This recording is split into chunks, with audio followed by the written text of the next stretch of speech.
Hi, everybody. Welcome into another edition, a brand new episode of the Epstein Hitting Podcast, episode 149. I hope everybody had a good year, 2023. Hope everybody had a good New Year, good Christmas, good Hanukkah, whichever holiday you celebrate. Athletes, let's go. Hitters, it's the new year. Let's go. Got to get tidied up, ready to go for the new season. You might be starting in a couple months, few weeks, who knows, right? Because some teams in college baseball, college softball, they like to start in late January, Division II, Division III teams. So hitters, got to get going. All right, anyway, episode 149. Let me bring in, I was going to do the normal introduction for you, but I forgot it. I was going to listen back because I just forgot it. And I don't remember the cadence or anything. So I'm just going to introduce you now, Jake Epstein, as the University of South Carolina softball hitting coach. What's up, big man? How you doing? I've been waiting for 3 months to do episode 149. We set a time to do it. I've been waiting here, and you haven't shown up. Now here you are. You finally showed up by the grace of God. So here we go. What's going on with you? Hey, man.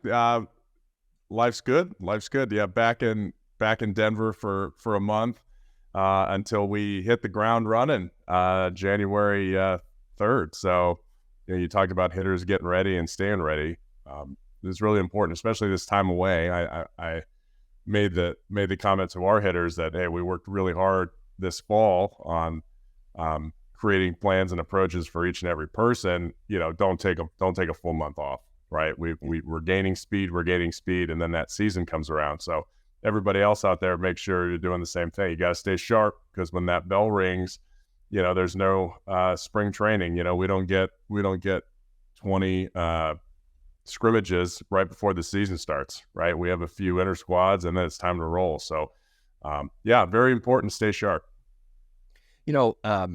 When we first got this job, and I was very excited for you for obvious reasons, but when you first got the gig, there were so many points and talking points that I wanted to bring up to you and ask you. And I did ask you off mic. Obviously, we've talked and met up off mic, and we talked about some of these things. But I'm wondering, as someone who's been doing this for 25 years, is it close to 25? I don't want to age you. I'm sorry. Yeah, pretty close. 22, 23.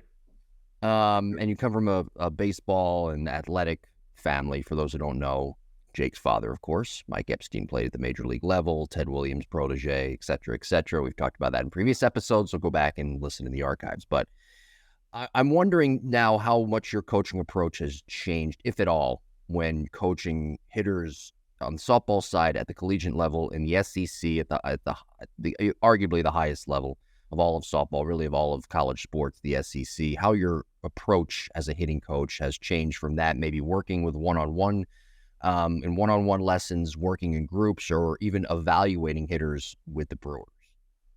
Yeah, I think that if you change as a coach, then you're probably doing a disservice to the reason they hired you. So, I've tried to remain who I am as a person, as a leader, and as a hitting coach. So now, obviously, we made adjustments. So when I got there, yes, I evaluated every hitter as I would if they were, an international signee or a draft pick. So I put them kind of through my assessment process to figure out how they moved, to figure out, areas where they could improve, to get a baseline on, maybe how hard they hit the ball so that we can chart progress, average launch angles, things like that. And, kind of formulated a plan for each and every person when we walked in. And then from there, we set goals on what we wanted to accomplish. Some of those goals were internal for me, and some I shared with them of where I'd like to see them and where I'd like them to try to be by the end of the fall. Now, as we worked our way through the process of practices and scrimmages and fall games, it was great. I got to see kind of exactly what they would do in a stressful environment, which is something that's different than when you just give lessons. Sometimes I can give lessons to players, and then maybe once or twice a year I'll be able to actually see them play. This is every day, and it's so fantastic to get to spend that much time with these players to figure out, what makes them tick, everybody's different, personality wise, adrenaline wise.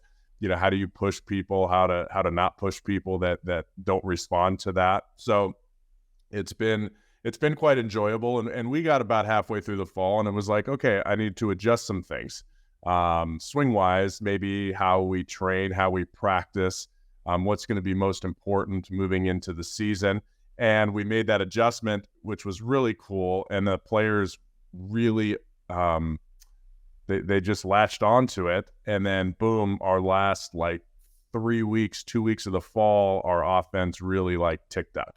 And so that was really fun for me to see that, when everybody's kind of working together and we have the right information, the right plan, how we can make progress. Now, I don't have unrealistic goals. We're playing in the most difficult conference in the country. And next year that conference becomes even better when, number 1 Oklahoma comes in and number 3 or 4 Texas comes in. Right. But we have to, at our university, we have to prepare. We have to take players and we have to make them better. And that's kind of our job. And from a defensive side too, our staff is amazing on the defensive side. So player development, there's a lot of schools out there that recruit really well and they get really good players and they have a good environment and they get to the College World Series every year. And we're one that has to develop players. We're ones that we take them and, hey, you're coming in here as a good player. We need to make you great. We need to get every ounce of ability that you have and determination and get it going to show up, every single week. So it's a very fun challenge and it's been rewarding so far too. So recruiting in the SEC and playing in arguably the best conference in all of the country, I don't care what sport it is, but when you're recruiting in the SEC, as you do, helping out recruiting, that whole process, what are you specifically looking for in those hitters that you think would be able to succeed at the SEC level? Yeah, it's been fun. I saw, hundreds of players this fall out on the road. So, what do I look for? Some of the stuff I look for is how do they carry themselves? What kind of swings do they take? Are they aggressive? Are they apprehensive? Do they have size and bat speed? Do they get hits at the right time? Meaning, are situations too big for some players? No matter how good you are, if that's showing up at 16 years old, it's still going to be there when they're 18, 19, and 20 when stressful environments come. Or do they embrace those moments? Big or small, big people, the strong people, fast people can get away with more, but it doesn't mean that they're better players. It just means that they can miss a little bit more and still get away with it. And then I look at mechanics. I do the same exact thing that I do when I was doing the professional baseball stuff, because the same stuff plays. If I can get players in and recruit players that I don't have to change, that's not going to take months and months and months or a full season to change a mechanical flaw, then that is great for me, because that's going to make it easier on me. It's going to make it easier on the player, putting them in that situation. So for myself, I've been very successful in determining that just from my past experiences in Major League Baseball. So I use that same approach that, hey, I know exactly what I need to do to this player, or I don't have to do anything. Mechanically, it's going to be, maybe timing and rhythm. Maybe it's going to be approach and plan. Maybe it's going to be aggressiveness or, zone awareness or knowing the game situations, things like that. There's so many factors that go in, but I will tell you, when mechanics are an issue at that age, it's very concerning to me because it takes a lot longer to fix. Of course, it depends on the mechanical issue. Well, I was going to ask too, what mechanical issues, what mechanics are you looking for in a high school player that you feel that player fits into our program, fits into the SEC, or that player has way too much that they have to work on? Myself as a coach, our coaching staff, we don't have that kind of time. We've got all of these players that we have to work with. We have to develop, as you mentioned, player development. So we just can't recruit this person. We can't sign this person. Maybe we can get them in the transfer portal one day when they fix things, go off to another school, almost use that as a feeder type program, right? But again, that's neither here nor there. But what are you looking for mechanically wise in a high school recruit or even a junior college recruit?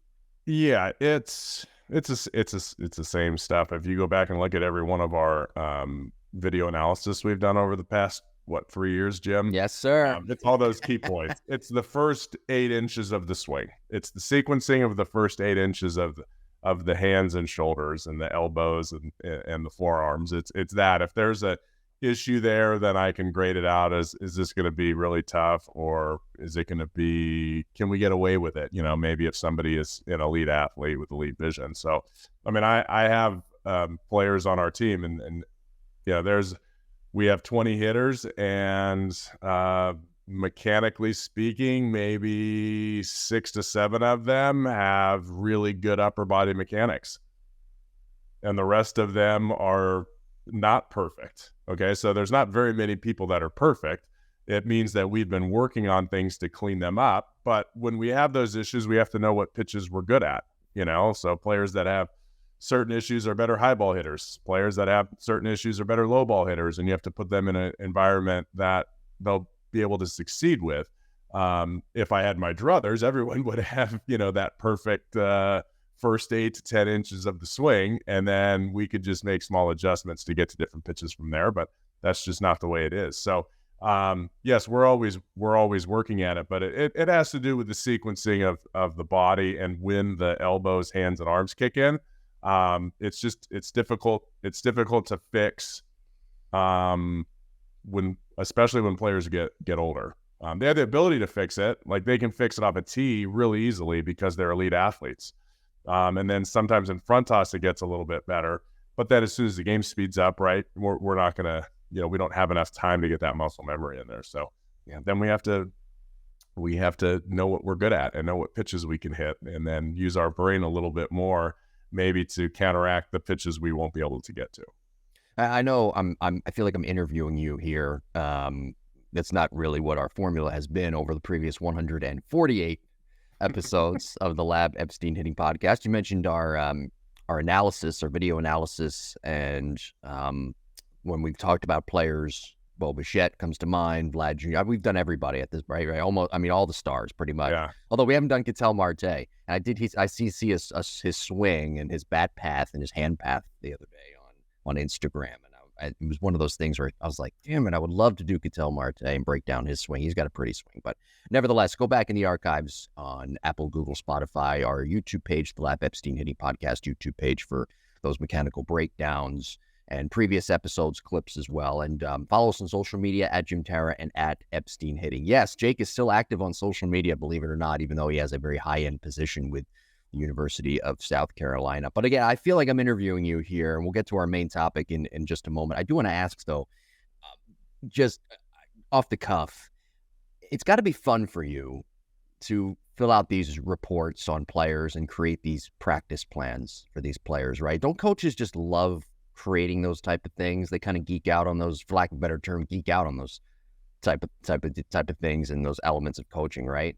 Practice. Yeah, plans, I mean, we have. Right? I do the hitting, right? So my practice plan is great. I take the time blocks that I'm allowed each day, and then I figure out the best way to do it. And the fact that we get, we have 20-hour weeks where we can work with players. Essentially that's team practice. We can work with them for 20 hours, and then we have 8-hour weeks, which is we can't see them as much, right? And so we do more individual work with them, one-on-one. And that's great too, getting that individual time. Or what I like to do is, once I assess everybody, is, here's our 3 or 4 players that are kind of working on the same things. And I want to do the same drills with them and work them, whether it's rhythm or mechanics or something, whatever it is. And then I can group them together into, groups of say 2 or 3. That just makes it really great. And it's very, we maximize our time really well, even though it is limited compared to when I played and it was just the Wild West and we did whatever the heck we wanted to back then. We would practice for, as much as we really wanted. And you just can't do that anymore. So you do have to kind of figure out and be organized and know what you want to do and plan that out, in the beginning of the week. And I think we do a good job with that. And then, Crash, our kind of our coordinator of everything, Right. You know, she puts together like practice plans, team defense, scrimmage, live at bats, all that kind of stuff. Yeah, I find it amazing that they still have this hours limit, and yet the NIL, the transfer portal, it's all just it's the wild, wild west, right? As you said, Right. free for all, right? You guys, it's flipped. You guys used to practice, and I used to somewhat have that opportunity too, just to practice whenever you really want. Nobody's really watching you. I guess it's changed, but you can practice for only a certain amount of time. But a million athletes can enter the transfer portal and they have all that NIL stuff. Yeah, make it make sense, please. Somebody. I mean, the fact that what was the latest I saw was the Texas backup quarterback, right? Arch Manning made $2.1 million or something this year as the backup. And is it Purdy or whoever one of the best quarterbacks in the NFL makes $836,000. Like there's a problem there. There's a problem there, and I do worry about, and we're not going to get into this, but I do worry about the future of college athletics and what the NIL, what the transfer portal, what that is all doing to college athletics, the purity of college athletics. I don't think it's going in the right direction, any sport at this point. The only thing that they've gotten right has been expanding the college football playoff, but everything else, it's been completely wrong. I did not like the ruling of a free-for-all type NIL where players can just be paid all of this money. A backup quarterback paid $2.2 million. I don't like that ruling, but again, that's my opinion. Jim, Tara, both the opinion, not Jake Epstein. I can get into that some other time, maybe on another podcast. It's making the haves and have-nots disparity even bigger, right? Unfortunately, is what it is. Well, also too, I want to pat myself on the back. I don't do that enough. No, you don't, Jim. You really should. It's good for your it is good. It's good for the confidence and self-esteem. I'm in my fantasy football league's championship week this week coming up. You know, one of my quarterbacks, I didn't start him last week. I started Josh Allen. By the way, people from Buffalo, I think we have listeners from Buffalo. They say Josh Allen really weird. There's like they say Josh Allen. And every time I hear his name, I say that in my head, like, no, Josh Allen. Because people from Buffalo say Josh Allen's name really weird. Like a New York Midwest combo accent. It really is. I have him on my fantasy team too. Long story short, Brock Purdy is on my fantasy team. I had people tell me that he's a what do they call that quarterback? System quarterback. Yeah. Right before the season started, and now he's going to be maybe the MVP, or at least in the running. So I just want to let everybody know that I was right again, and I hope everybody wishes me luck on my fantasy football. Good luck, Jim. Although this episode's coming out Monday, January 1st, so I'll find out Monday if I win or lose. So maybe I'll update everybody on social media when we promote this episode. By the way, I was going to say something else too about the equipment. Yes, the equipment at your SEC school, the University of South Carolina. How have you utilized that type of equipment that you've been given? Right, I know the budget's obviously bigger playing in the SEC. Softball has gotten bigger. It's on TV now. You get TV money. I can't wait to watch when you guys start play in February and March on ESPN and stream the games. I did that last year. It's a lot of fun. Softball games are just fun in general. I'm sorry. They were just really fun to watch last year. And I'm looking forward to doing it again this year. So softball has grown. So has the technology, the equipment. How have you utilized all of that? How has that been using that type of technology to help your hitters get better? Yeah, we use a lot of video. We chart as much as we possibly can. So we have and we have a ton of machines, which is great. We have a lot of Hack Attack machines. Give them a plug because they do a really nice job. We have the Hack Attack machine, which is programmable, which is great. We can put in different speed pitches, different shape pitches, and it'll randomize different at bats if we want it to. So we're definitely utilizing all of the machine work that we have. We have hit tracks and video. We have video out on the field. We have Dartfish. So everything we do on the field is tracked as well from a team defense point of view, especially from a base running point of view.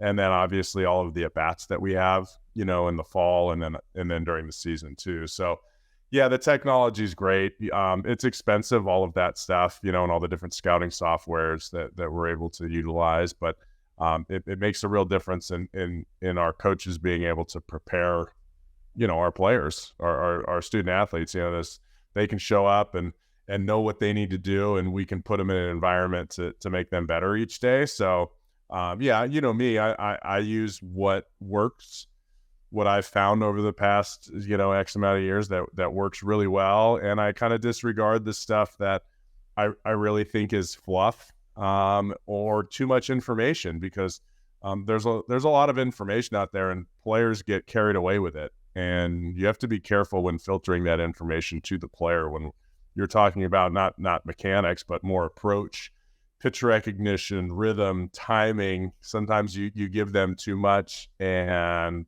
they freeze up, right? So it's all the same. Most of the SEC schools, we all kind of have the same stuff. And then it's up to the people it's up to the different staffs to apply that in a certain way to their players, however they deem fit. So I think we do a pretty good job of it, obviously, in managing our players, but the season's around the corner and you get more and more information, and sometimes you want to pass it on to the player, and sometimes it's best to just let that player go out and be an athlete. So it'll be a fun little journey for us. Well, as I've said before, I'm very happy that your current position is working out. It's a high-end position, as you deserve. One of the best hitting instructors, if not the best in all of the country, all of North America, the United States of America. It's the only reason I show up, Jim, and do this is because you know what? You make me feel good. You just patted me on the back right there. I did. I do miss, I've told you this off the air, and I have to point it out for those watching on the YouTube page. I missed the picture right over your right shoulder. I don't remember what it even was. It was, was it the Pete Rose? It wasn't the Pete It was. Rose. That's what it was. Wall. Or over here? Yeah, it's over your right shoulder. Oh yeah, that was me as a kid with Pete Rose. I missed that. I missed that picture. It really added to the nice background that you had. My kids liked that picture too, because it was like me in these like short Adidas shorts when I was about 7 years old, and I was kind of chubby. Well, those shorts are now back in style. They are. Been to the gym lately. I'm sure you've seen it with college athletics. They like those shorts nice and short up their thigh. I kind of wear them too. They're not bad. They're comfortable. They're comfortable. Let those quads, let them breathe, right? Oh, and let the calves breathe too. Oh, yes. Yeah. Let the knees breathe, right? Episode 149. Again, I'm glad you're I'm glad you're able to do this today, and I'm glad that everything's working out. I'm looking forward. I hope to see you guys on TV. Kind of springtime. For those who emailed me, Jimbo Pot, you can still email us, by the way, too. I've got another podcast, Cross Functionality, which, by the way, our Cross Functionality listeners are listening to this right now, because not only is this coming out on Monday on the Lab RSS feed and the Lab YouTube page, it's on the, as I call it, the CF page and the CF RSS feed. So we're doing a little cross-marketing type. There you go. Here with the podcast. I'll be able to see you, Jim. We come down to Orlando. We play at UCF, so maybe you can make a drive over. I can make that drive over to Orlando. Get through that I-4 traffic. Dr. Steve knows what I'm talking about. He was one of the people, by the way, who asked me when we were coming back. I hit with him recently in Tampa. That was a lot of fun. Dr. Steve. He told me I still got it, by the way. You do. Thought you'd like to know. Thought you'd like to know. You and I talked off air. We talked about how I'm into golf now. I for those who don't know, I'm a left-handed baseball swinger, right-handed golf swinger. My golf swing. But you should be a left-handed golf swinger. No, because I don't want to, because I want people like yourself and Dr. Steve to tell me and fluff me up a little bit and say I still got it, swinging a bat from the left side. So I can't do that. No. But Dr. Steve did wonder when we were coming back. I got some emails from people, jimbopodcast21@gmail.com. Hey, when do you guys come? No questions, no hitting questions. They just take all. Yeah, no, I get a lot too. When are you guys coming back? That's what they asked us. Well, we're back now, at least for this episode 149, and we will have more content going forward here in 2024. So be on the lookout for that. And thank you for all the support. Again, jimbopodcast21@gmail.com. We do appreciate you taking all this information in. Okay. Let's get into today's topic here. We'll discuss this for about 10 to 15 minutes, talking about quality at bats today. And I think this is we were going to talk about this a few months ago, and we're finally getting a chance to discuss this now. And being that you are in a position where you want your hitters, softball level, SEC level, University of South Carolina, the Gamecocks, as it were, you want them to have those quality at bats.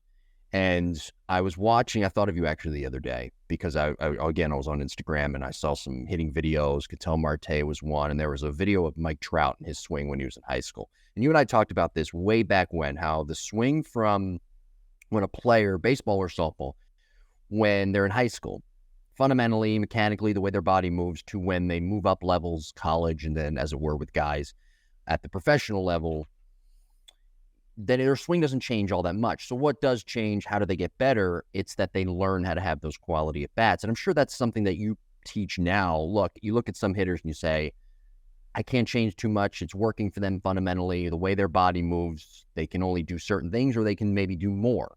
What's the separator now? What might separate us? And I'm thinking that you may be thinking it's those quality at bats and being able to teach players how to have such so then they can get on base and obviously score those runs. Yeah, I mean, I chart all fall. I charted quality at bats just to give me an idea too when I was going back or meeting with players or post game notes. So that players, we may have had a player that went 0 for 2 in a game, but they hit a deep sac fly to right center field that not only scored a runner from third, but moved a runner up from second to third, and then boom, we get a ground ball. And we're able to score that other run. So that one sac fly enabled us to get 2 runs. And that's the way teams win. And that's a goal. And that's one of the things that's really great with softball, is that this is their time. They're not pressing to become pros. There's not a big payday at the end of it, going and playing on an Olympic team. They're going to, if they do that, that's, a month out of every year, right? And they're not going to make a living doing that. It's more of an honor. So they work together. The cohesiveness of a team versus baseball, where you may have 4 or 5 guys that, especially in the SEC, that are going to be in the top maybe 3 or 4 rounds. Those guys got extra pressure on themselves. They're trying to do things to make their stock rise so that they get paid, right, in a couple months. So the quality at bats is massive for us in scoring runs. And it could be as simple as what I just said, a sacrifice fly. I mean, one sticks out. One of our players, it was late in our Garnet and Black series, and that was the situation. She was responsible for 2 runs on a sac fly to right field, but a deep fly ball. But not only was it a great at bat, it was 2 strikes. She had 2 strikes on her, and she was still able to be super duper productive with her out. And we don't always get hits, and we have to know the situations and what we're trying to accomplish. And that's something that I talk to them, especially when we're doing inter squads or we're out there, what are we trying to do here? Hey, what do we see the situation. I'll just talk them through it from the dugout. What's the situation here? What are we trying to do with the bat here? What's our job? I don't want to have to tell you everything. If you want to put a bun down because the first baseman's playing back, do it. Like, have that kind of gamesmanship. So teaching them to learn the game on their own is, I think, really important as well. But it's just, everybody is different in what I'm trying to preach. Some players need to be way more aggressive. Some players need to get deeper into counts. Some players need to work rhythm and timing. And kind of all of that goes into, a fall season. That's what we're working on. We're not concerned really with stats. People are trying to earn positions and whatnot, but it's really about learning the game and manufacturing runs. And what kind of team do we have? Do we have a team that can sit back and hope for a walk and then hit a ball out of the park, or are we a team that we need to kind of get infielders moving on hit and runs to create holes, because maybe we don't have a ton of over the fence power? So trying to learn that and figure out what's the best way for us to put up, 6 to 8 runs a game. That's the goal, right? That's what we're trying to accomplish. And some days the wind's blowing out, and some days it's not. And we got to figure out how to be successful on both those different scenarios. So quality at bats, that term, or those terms, right? Quality at bats, it's kind of an ambiguous type phrase, ambiguous type phraseology. What exactly are quality at bats? What are your definition of quality at bats, and what do you profess to your players about having those type of quality at bats where they can get on base and score runs? Yeah, so I mean, a home run is really good. So that would that would be my favorite quality of that, right? Maybe you get 4 points, right? One for each base. You get 4 quabs as we call them, right? Quality at bat points. That if you hit a home run. If you hit a home run with 2 people on, you get 2 RBIs on top of that, so you get 6. If you move a runner over from third base with less than 2 outs, or with less, so we get a runner at third with one out, or less than 2 outs. That's even though you may make an out and be over 1, that would be a quality at bat. A walk would be a quality at bat. Maybe a 7 pitch at bat that you're really battling and super competitive, that would be a quality at bat. Striking out would not be a quality. That would be like a negative. Not advancing a runner with less than 2 outs, that would be a negative. Really, a sacrifice bunt would be a quality at bat. So, and then, like I said before, RBIs are key. I don't care how you get that run in. RBIs, runs scored. Like, you can't win a game without scoring runs, right? So every run that you can scratch across, especially at our level, in conference play, is totally crucial, because once conference play hits, it's, there's not a lot of sweeps regardless. And you're trying to scratch out 2 wins out of 3, right? So, the difference between winning a series and winning 2 games and versus winning 1 game, it could be a run, it could be an error, it could be a base running mistake, somebody that didn't tag up. And so we spend a lot of time on trying to be clean, is what we call it, trying to play clean from a base running standpoint, from a quality at bat standpoint, and from a defensive standpoint. Runs are equal to or greater than hits. And that is a phrase that applies to baseball, applies to softball, and it applies to an efficient offense. And I can't tell you how many games that I've watched in my lifetime, still do to this day, where a team may score 5 runs, but they bang out 14 hits. It's about as inefficient of an offense, even if you win. Mm-hmm. It's about as inefficient offensively as you can get, and it will catch up to you, baseball or softball, down the line. And it shows if you have, say, 5 runs, 14 hits, that you maybe didn't have quality type at bats. Maybe you came through in some opportune times, but you didn't have quality at bats. And again, runs are equal to or greater than hits. If that's the case, and it is, with runs, if you have score more runs, say 5 runs on, 4 hits, that's an efficient inning, and then it's an efficient game. And it all starts with quality at bats, in my opinion. Yeah. And you know what? Like, slugging matters. Yeah. When you, against good pitching, you're not going to get 4 hits in an inning. It's not going to happen. Maybe you get a walk, maybe you get a base hit, maybe you get a sac fly, boom, maybe a double. That's going to be a big inning, when you get into conference play and you're facing aces. So, you're not going to get 14 hits a game very often, right? 2 hits in softball, that's 2 hits an inning, which seems like nothing, right?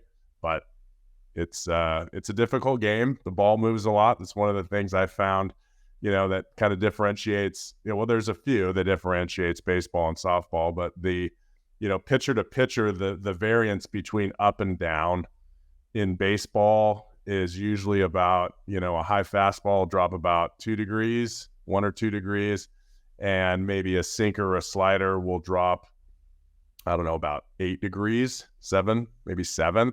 So you're only looking at a difference of like 6 degrees, right? Pitch plane. Well, in softball, we have a pitcher that actually goes vertical on a high pitch. She's at +1, which is crazy.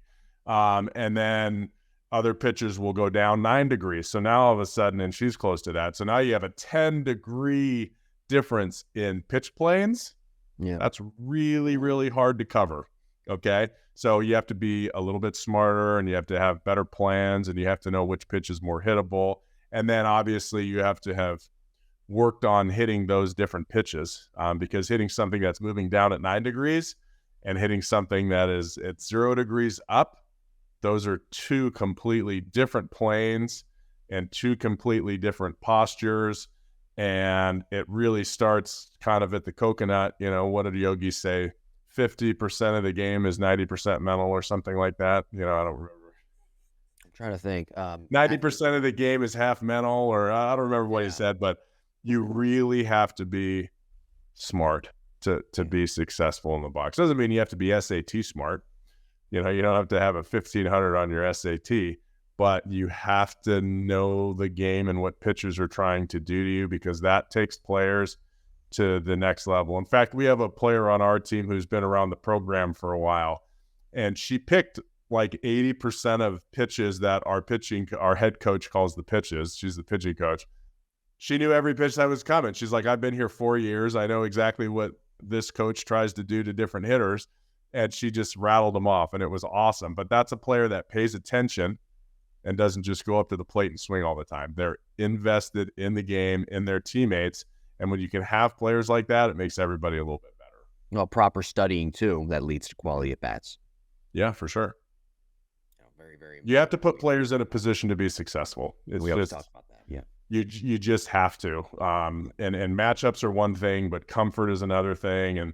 And giving them the information that, you know, like, hey, you don't hit the pitch down very well. You know what I want you to do is really try to get under that pitch.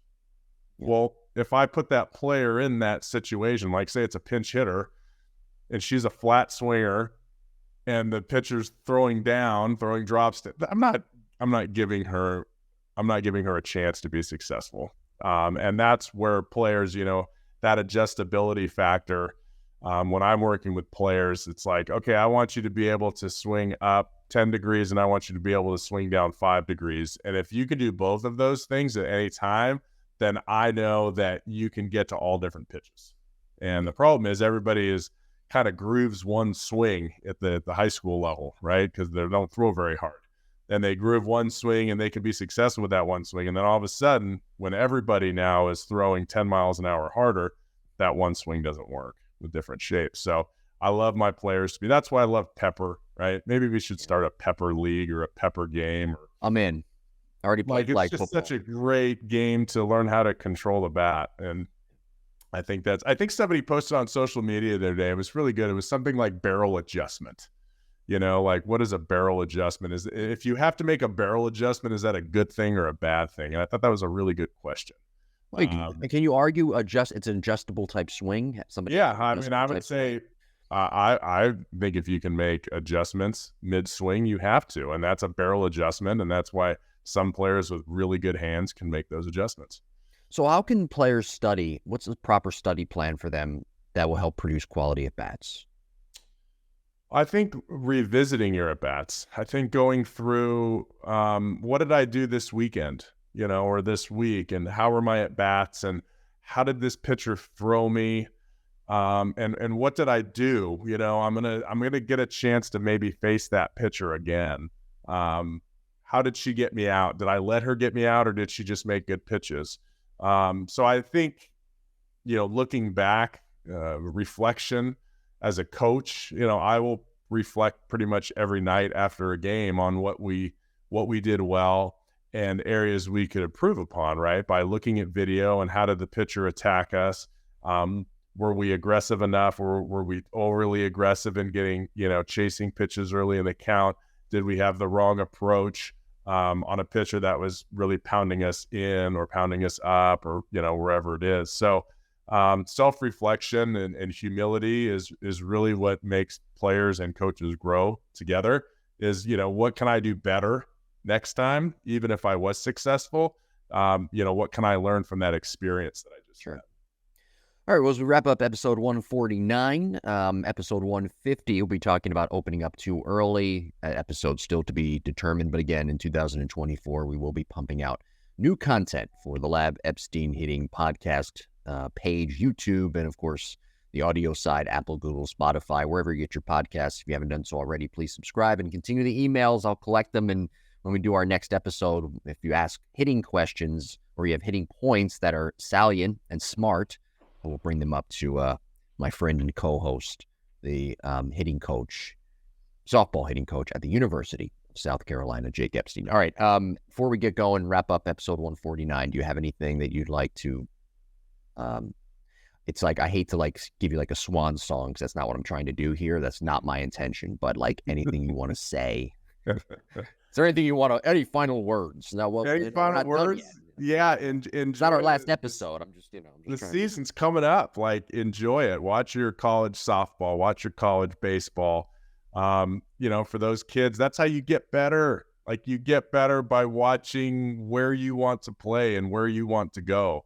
So I would say get excited for that ESPN. I know the SEC stuff, like all our conference games will be on probably come March when that starts. But our season starts in February. And, early February 8th is the first game. So it's right around the corner, and go to those games if you can. If you have a college town near you, I don't care where you are. If you're in Davis, California, go to a UC Davis game. If you're in New Jersey, go to a Rutgers game. Like, it's really fun, and you'll learn a lot and see kind of how that environment works. And if it's something that you want to do, and if it is, then work at it. Like, you're not going to get better, not getting better. You know what I mean? You got to throw all the time. You got to hit all the time. You got to take ground balls, find a wall, throw a ball against a wall. I'll tell you what, I can't say her name, but one of the first players I saw recruiting this fall, I saw her take a throw. She's a shortstop. I saw her take a throw. The first game I went to a game, beginning of the game, the catcher threw a ball to second base. She short hop picked it. She did something flashy with her glove. She flipped it up. She had a big smile on her face as she threw the ball to the third baseman to start the game. And I said, I want to continue to watch that. That's what I want to see. She moved the right way. And you know how you move the right way? By throwing a ball up against the wall constantly and learning how to pick it. Pick it with a backhand, pick it with a forehand. I mean, you can do so much learning how to move the right way. And if that's how you want to get noticed, like, if you do want to get noticed, you got to move that way. So watch the best players, move like the best players, copy this best players, and you'll start catching our eye. Also, I have read your biography. I was just curious on the South Carolina softball page, and there's no mention of the Lab Epstein Hitting Podcast on there. I didn't write it. What do you mean you didn't write it? What is it? Just AI? Sports information. They dig deep. Well, I might have to email that sports info. I'll pull him right up, and I'm sure he's great at what he does. I might have to email him and say, hey, if you don't mind. Well, there's some good info. We don't want to give away all the secrets, though. Well, no, we're not. No, I don't want to give away all the secrets. We've only done 149 episodes. It's on video and audio. We want to keep it. Now we just want all that content's out there. Now we want to try to keep it from everybody. That's it. That's right. Now we're going to lock it up, baby. Opposite marketing strategy. All right, good stuff. Well, by the way, I want to say this too, and really quick, if you want to comment on this, I thought about this the other day. I was going back through in my head of the year that went by, right? 2023. It was a very short year, but it was a very long year, and I mean that both ways positively. And I thought, well, why is it long? Well, this happened here, this happened here, this happened here, and I just thought of points throughout the year that happened that really stuck out to me. There was a lot too, and it got me thinking, man, it's been a long year, but it's been a good year. So my point is, if as an athlete, and I think this goes for everybody, but we're talking here athletes and softball players, baseball players, and the season's very long. Baseball, softball, it's 6 months. Collegiate level, it's 9 months, right? I mean, September to June, whatever. It's a long year, long season. And I think that if it goes by very quickly, it means you haven't accomplished anything. But if it goes by quickly and you can look back at certain points and you feel like, man, it's been kind of a long year, or this happened, it means you made progress. And I think athletes going forward in 2024, baseball, softball players should remember that. You do. And sometimes you need to step back and take a breath and kind of look from afar, because everything rolls into the next week. You play here, then you got a midweek, and then you got a series, and then you got this, and then you got another one, and then season's over, and then you go recruiting and this and that. Sometimes you got to like I said, you got to reflect on, what happened. I love diaries, right? You can reflect on, what happened last week, right? This was a good week, right? This is what we accomplished. But if you don't, you just roll through it. Then all of a sudden, maybe you get to the end of the year and your team's not hot, or you're not swinging the bat as well. And it's like, hey, a month ago, remember how good you felt? You have to be able to go back to how you felt and what you were working on, and maybe what you were eating, right? What was your pregame meal that week that puts you in that really comfortable place? Because there's always ebbs and flows in the season. And you really have to take a step and look at the positive and be able to grow from that. Yeah.